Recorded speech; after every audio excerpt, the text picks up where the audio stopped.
कार्ला अपने San Francisco apartment के balcony पर बैठी थी। स्वर्ण पोर्ट पुल के ऊपर धुंध आते देख रही थी।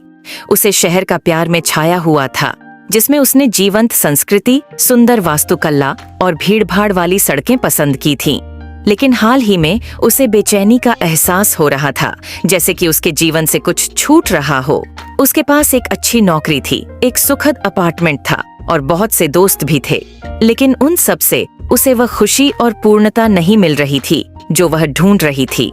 एक दिन जब वह सोशल मीडिया पर स्क्रॉल कर रही थी तो उसने एक पोस्ट देखी जो उसके पुराने कॉलेज के दोस्त ने शेयर की थी।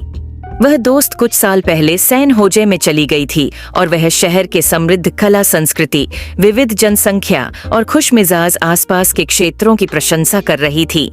कार्ला ने पोस्ट को पढ़ते समय एक उत्साह की किरण महसूस की। उसने कभी सैन होजे को नहीं देखा था, लेकिन जैसे ही उसके दोस्त ने वहां के बारे में बताया, उसे लगा कि वह वहां कोई ऐसी जगह हो सकती है जहां वह अपनी खोज को पूरा कर सकती है। कुछ दिनों बाद कार्ला खुद को हाईवे 101 पर गाड़ी चलाते हुए पाई। जैसे ही वह सांता क्लारा काउंटी की सीमा पार की, उसने एक उत्साह और उत्सुकता का एहसास किया। उसे नहीं पता था कि वह शहर में क्या खोज रही थी, लेकिन उसे खोजने का जज्बा था। उसका पहला स्टॉप सैन होजे के कला संग्रहालय में था, जहां उसने घंटों तक संग्रहों का आनंद लिया और अन्य कला प्रेमियों के साथ बातचीत की।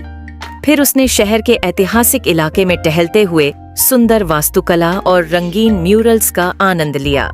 सूरज अंधेरे होने लगा। कार्ला ने अपने आप को जपनटाउन क्षेत्र में पाया, जहां उसने एक जीवंत सड़क मेला पर अविचलित होते हुए पाया। सभी उम्र और पृष्ठभूमि के कार्ला की स्व खोज और सैन जोस के एक आत्मीय माहौल में अपने आप को पाने की कहानी बेहद सुंदर है।